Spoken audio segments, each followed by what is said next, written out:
नमस्कार दोस्तों, कैसे हैं सारे। उम्मीद करता हूँ बहुत ही बढ़िया होंगे, शानदार होंगे। आज हम आपके लिए साइंस का एक टॉपिक है जिसका नाम है प्रकाश, मतलब लाइट, वो आपके लिए लेकर आए हैं और इतना शानदार बताएंगे आपको, ज़िंदगी में आपको दोबारा पढ़ने की ज़रूरत नहीं पड़ेगी। तो सबसे पहले अपन शुरुआत करते हैं थ्योरी के, थोड़ा बहुत थ्योरी पढ़ाते हैं, उसके बाद में अपन क्वेश्चन भी करेंगे। लेकिन आपको लाइट के बारे में बता देते हैं। सूर्य, आपने बेसिकली सूर्य वो होता, वो उपकरण है या भौतिक अनुभव है एक, जिसके द्वारा अपन पूरे दिन में जो चीज़ें देखते हैं, किसके द्वारा देखते हैं, वो सूर्य मतलब प्रकाश के द्वारा ही देखा जाता है। प्रकाश वह चीज़ है जिसके द्वारा अपन किसी भी दुनिया की जो चीज़ है उनका भौतिक अनुभव होता है। और अपने को अनुभव तीन टाइप से कराया जाता है। अपन तीन प्रकार की चीज़ों से अपन देख सकते हैं। जैसे प्रकाश है, प्रकाश एक तो अपने को प्राकृतिक रूप से भी देखते हैं, और दूसरा है अपन जीव जंतु के माध्यम से भी देखते हैं प्रकाश, और तीसरा ये होता है कि जैसे अपन कृत्रिम है, अपना खुद का बनाया हुआ है एक, उस तरह से अपन तीन प्रकार से प्रकाश का अनुभव कर सकते हैं।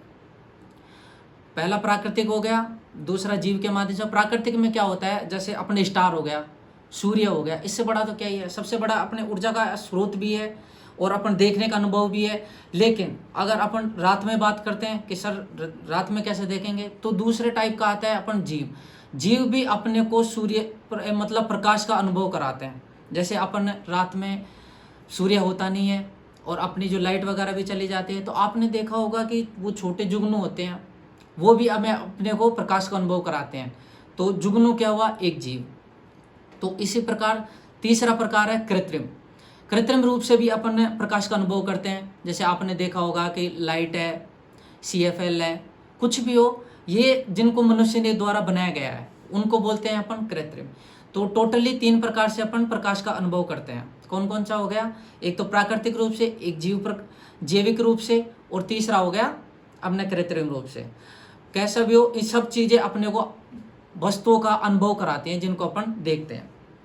तो दोस्तों लाइट के बारे में आज आपको थोड़ा कंटिन्यू करते हैं, अपन बताते हैं। और जो सूर्य का प्रकाश है उसमें अपने को दिखता कैसा है। सर अपन सबसे पहले बोलेंगे सर प्रकाश कहाँ है, तो अपन देखते हैं प्रकाश, तो अपने को सबसे पहले पूछा यही जाता है कि प्रकाश है, कैसा दिखता है, कैसा होता है। तो अपन किसकी बात करते हैं, उसके कलर की बात करते हैं। तो कलर अपन देखते हैं तो अपने को दिखता कैसा है, एकदम वाइट। सर कुछ नहीं दिख रहा, वाइट कलर है सर, वाइट कलर है।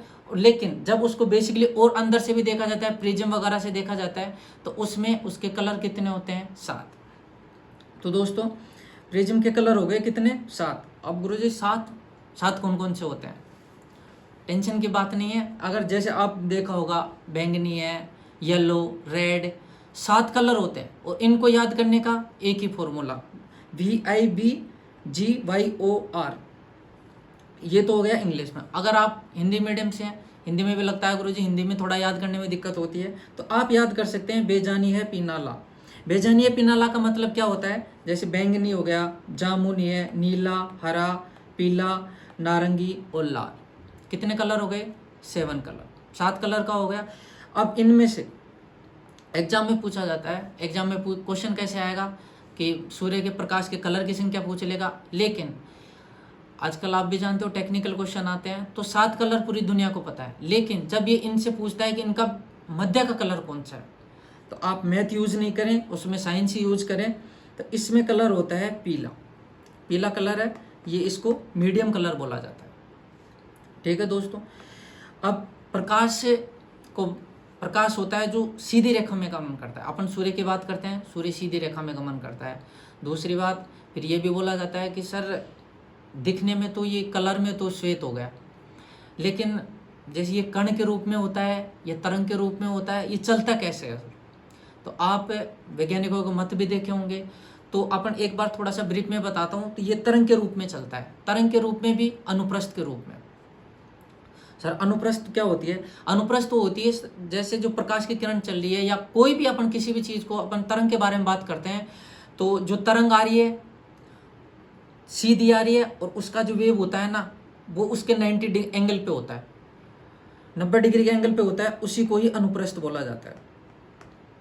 ठीक है दोस्तों, अनुप्रस्थ ये हो गया 90 लंबवत चलती है ना, उसी को ही बोला जाता है। और सर याद करने का तरीका, अपन किसकी बात कर रहे हैं, प्रकाश की बात कर रहे हैं। आप देखिए इधर प्रकाश की बात कर रहे हैं इसमें, और दूसरे ये तरंग कैसी होती है, अनुप्रस्थ। इसमें विपर्य की बात करते हैं और ये प्रकाश से ही है। तो याद रखिएगा प्रकाश की तरंग कैसी होती है, अनुप्रस्थ। ठीक है दोस्तों, आगे चलते हैं। अब ये देखा जाता है कि सर प्रकाश आता कितनी स्पीड से, मतलब उसका वेग कितना होता है। वैसे देखा जाता है इस पे प्रकाश के वेग पे माध्यम का फर्क पड़ता है। माध्यम बोले तो बीच में जैसे डिस्टर्बेंस होता है, कुछ भी कण आ गए, कैसा भी आएगा, वायु आ गई, इनसे इफेक्ट पड़ता है। लेकिन अगर अपन निर्वात की बात करते हैं तो प्रकाश का निर्वात में वेग होता है 3 × 10⁸ मीटर पर सेकंड, मतलब 1 सेकंड में 3 × 10⁸ ये इस प्रकाश का क्या होता है, वेग होता है। लेकिन सर अभी अपन बात कर रहे थे कि सर प्रकाश है जो तरंग के रूप में चलता है या कण के रूप में चलता है। तो हम आपको बता रहे थे कि एक कण के रूप में भी चलता है, तरंग के भी रूप में चलता है। लेकिन इसके स्थायित्व के लिए वैज्ञानिकों द्वारा कितने मत दिए गए, 5 मत दिए गए। कौन कौन से, मतलब बोले तो सिद्धांत कौन कौन से। पहले आता है अपने जाने माने न्यूटन भाई साहब। न्यूटन बताते हैं कि प्रकाश है ना एक कण के रूप में चलता है। जैसे आपने भी सुना भी होगा, न्यूटन को जानते कैसे है, सबसे पहले न्यूटन की खोपड़ी पे आपने भी देखा होगा सेव पड़ा था। सेव कितना होता है, कण ही तो है वो। तो ऐसे याद रख लीजिएगा कि न्यूटन का सिद्धांत है किस पे डिपेंड करता है, कण पे डिपेंड। क्या, कण के बारे में बताता है कि सूर्य की जो तरंग है, या तरंग के नहीं सॉरी जो काम करता है वो किसके बारे में, कण के रूप में है। प्रकाश कण के रूप में आता है धरती पे। फिर दूसरा है हाइगेन का तरंग सिद्धांत। ये बोलता है कि प्रकाश कण के रूप में भी नहीं, तरंग के रूप में चलता है। इन्होंने तरंग के बारे में बताया और उन्होंने ये बताया कि प्रकाश को चलने के लिए माध्यम की आवश्यकता होती है। प्रकाश तरंग के रूप में तो चलता ही है, लेकिन इसको क्या, माध्यम की आवश्यकता पड़ती है। और दूसरे आते हैं अपने मैक्सवेल भाई साहब। मैक्सवेल बताते हैं कि प्रकाश है, इसको माध्यम की कोई आवश्यकता नहीं होती है। माध्यम हो चाहे नहीं हो कोई दिक्कत नहीं है, ये चलेगा। ये तरंग के रूप में भी चलता है। ये इन्होंने मैक्सवेल ने बताया कि प्रकाश है तरंग के रूप में चलता है, माध्यम हो चाहे नहीं हो।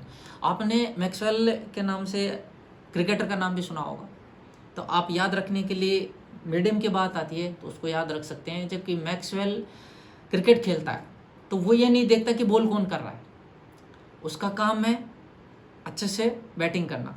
तो वैसे यही है, इसमें है ना सूर्य भी तरंग के रूप में चलता है, डिपेंड नहीं करता माध्यम है या नहीं है। माध्यम है तो भी प्रकाश की तरंग चलेगी और नहीं है तो भी अच्छी बात है, इसके माध्यम पे कोई फर्क नहीं पड़ता। चौथा नंबर पे आता है प्लांक का सिद्धांत। प्लांक का क्वांटम सिद्धांत ये बताता है कि प्रकाश की जो प्रकाश धरती पे आता है ये ऊर्जा के छोटे छोटे बंडल या पैकेट्स के रूप में आता है, इन दोनों से अलग। और 5वें नंबर पे आता है डी ब्रोगली का सिद्धांत। ये बताता है, अब ऊपर जो 4 सिद्धांत दिए गए हैं इनमें से मोस्टली तरंग और कण की बात करते हैं। तो डी ब्रोगली बोलता है कि तरंग वाले भी ठीक हैं और ये कण वाले भी ठीक हैं, दोनों की बात सही है। प्रकाश कण और तरंग दोनों के रूप में चलता है।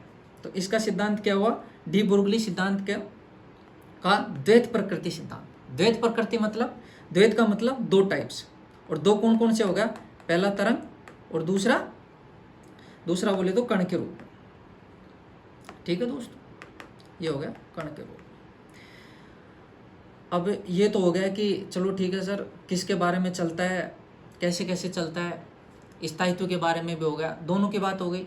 अब आगे चलते हैं सर, हमने उसका कलर भी जान लिया, यहाँ पे किस रूप में आते हैं, किस टाइप से अपने देखा जाता है।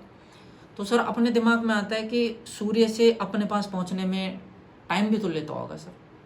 तो आपने अभी मैंने आपको वेग तो बताया ही था, 3 × 10⁸ होता है।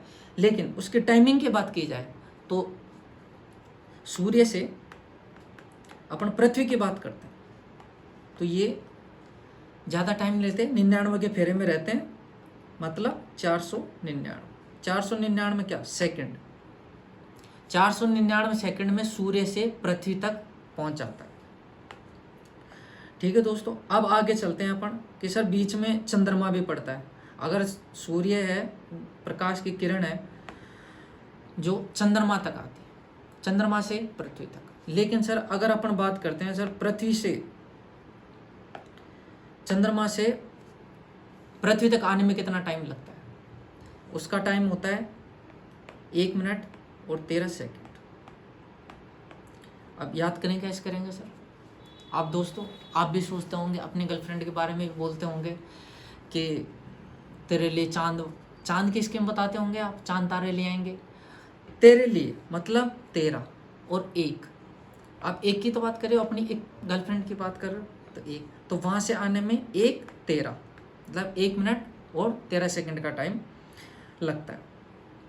अब दोस्तों ये बात हो गई किसकी? सूर्य के प्रकाश के बारे में अपन ने बात कर ली, कितने मिनट में आता है, कैसा रंग होता है, कैसी प्रकृति होती है। अब इसके यूजेस कहाँ होते हैं कि सर प्रकाश से आपने स्टार्टिंग में बताया ना मैंने कि देखने का अनुभव होता है, कैसे कैसी चीज़ें दिखती हैं। तो इसके आगे नेक्स्ट पार्ट में अपन एक चीज़ और देखते हैं कि सूर्य का जैसे जो परावर्तन होता है कि यूज कहाँ होता है। जैसे कोई भी वस्तु हो, गोलीय हो, कैसी भी हो, उस पर जब सूर्य की किरण आती है कई बार वापस रिफ्लेक्ट हो जाती है, कई बार थोड़ा तिरछा हो जाती है, कैसे भी होती है, उनका अनुभव होता है। उसी प्रकार है ना अपन अगले टॉपिक में प्रकाश का परावर्तन के बारे में देखते हैं। प्रकाश का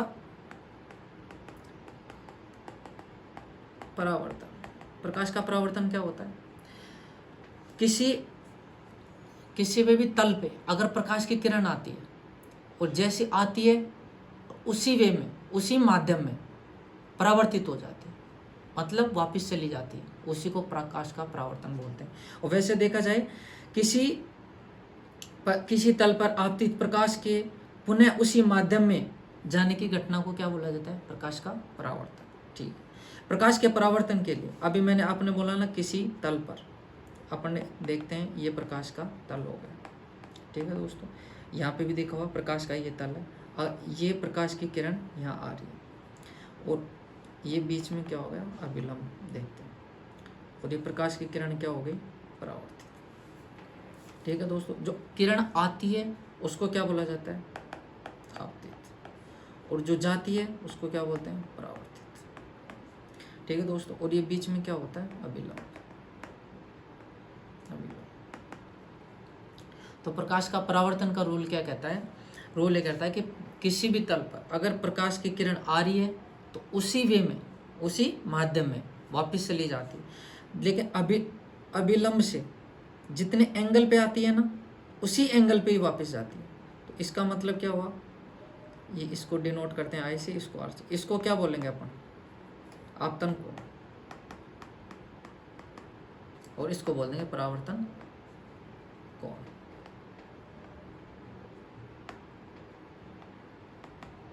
आपतन, सॉरी ये हो गया परावर्तन कोण। ठीक है दोस्तों, पहला नियम यही होता है कि आपतित किरण, आपतन कोण और परावर्तन कोण दोनों क्या होते हैं? बराबर होते हैं। ठीक है दोस्तों, ये दोनों आई, कोण आई इक्वल साइन कोण आर। दूसरे रूल की बात करते हैं कि आपतन कोण और परावर्तन कोण, ये आपतन कोण हो रहा है, ये आपतन कोण है, और ये परावर्तन कोण, ये एक ही तल पर होते हैं। ठीक है दोस्तों, और एक अभिलंब, ये तीनों एक ही तल पर होते हैं, और ये तल का नाम है ए बी। आप देख रहे होंगे ये तीनों एक ही तल पर। ठीक है, तीसरा लॉ बताता है स्टोक का नियम। दोस्तों स्टोक का नियम क्या होता है? स्टोक का नियम ये होता है, जैसे प्रकाश की किरण आ रही है, ये तल है, अगर विरल माध्यम, एक सेकंड माध्यम। विरल माध्यम का मतलब होता है जैसे प्रकाश की किरण थोड़ा स्मूथली होती है, जैसे जिससे टकरा रही है, अगर जिससे टकरा के जैसे आई है वैसे ही चली जाती है। और एक होता है जैसे आपको बताऊं,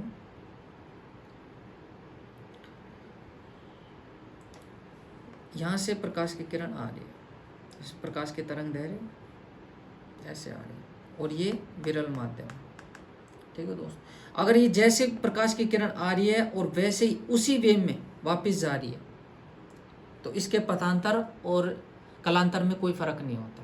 एक दूसरी, अगर यहीं पे ही प्रकाश की किरण सघन माध्यम से आती है, ये जाती है और ये अपना रास्ता दूसरा करके ऐसे जाती है।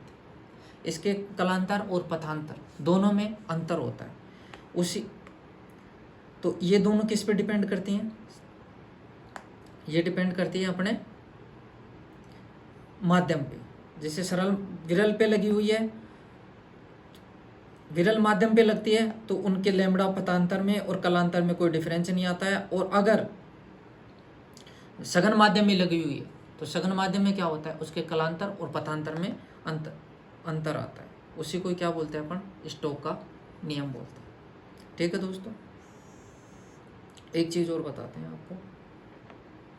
ये तो अपने प्रकाश का परावर्तन का नियम हो गया। अब सर प्रकाश के परावर्तन के नियम में जैसे आप प्रकाश की किरण आ रही है और जा रही है, आपने ये नोटिस किया? इसमें कौन सी चीज परावर्तित होती है, कौन सी चीज अपरिवर्तित रहती है? तो इसकी आवृत्ति, तरंग दैर्घ्य और चाल, जैसे जिस स्पीड से आ रही है उसी स्पीड से जा रही है। अगर इसमें माध्यम, अगर मान लीजिएगा यहाँ पे दूसरा माध्यम है, अगर ये इसमें आती तो फिर भी चीज़ें चेंज हो जाती हैं। लेकिन इसमें ना तो इसकी आवृत्ति चेंज होती है, ना तरंग दैर्घ्य चेंज होती है, ना चाल चेंज होती है। लेकिन सर याद करने का तरीका, आप अपने दोस्त को बताते हो कि उसकी चाल चलने की आदत उसकी कभी नहीं बदली, कभी नहीं बदलती। उसके चलने की आदत कभी नहीं बदलती। वो सेम पहले चलता था वैसे ही आज चलता है। तो इसमें आपको बताऊंगा कि चाल, एक तो चाल से तो क्या हुआ, चाल नहीं बदलती। दूसरी आ से क्या बना, आवृत्ति। और तय से क्या बनता है, तरंग दैर्घ्य। 3 चीजें हो गई। आप इतना ध्यान रखना, उसकी चाल चलने की आदत कभी नहीं बदलती, जैसे चलता है वैसे ही चलता है। तो आप इसमें देख लेना, चाल और आ से आवृत्ति और तय से तरंग दैर्घ्य, ये तीनों चीजें परिवर्तित नहीं होती हैं। और परिवर्तित होने वाली चीजें हैं, वैसे तो आप इन 3 चीजों को याद रख लो, जो बाकी ऑप्शन में दिखता है वो परिवर्तित होने वाली चीज है। और फिर भी अगर आपको ये भी याद रखना हो कि कौन सी चीज परिवर्तित होती है, एक तो उसकी तीव्रता, और तीव्रता आयाम के, ये है आयाम,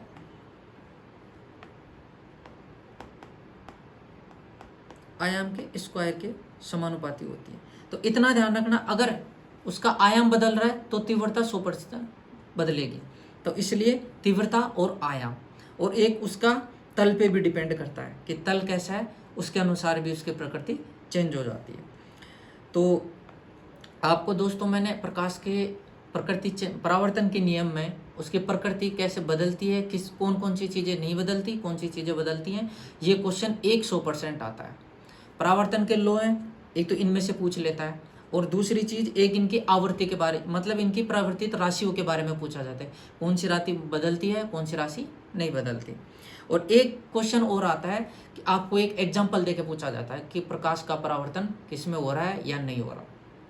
तो आप ये देखिएगा, इसमें एक चीज़ ध्यान रखना, एक तो माध्यम वाला सिस्टम है वो बदलता नहीं है, माध्यम बदलेगा कैसे, जैसे तल पे आई है वैसे ही चली जाएगी।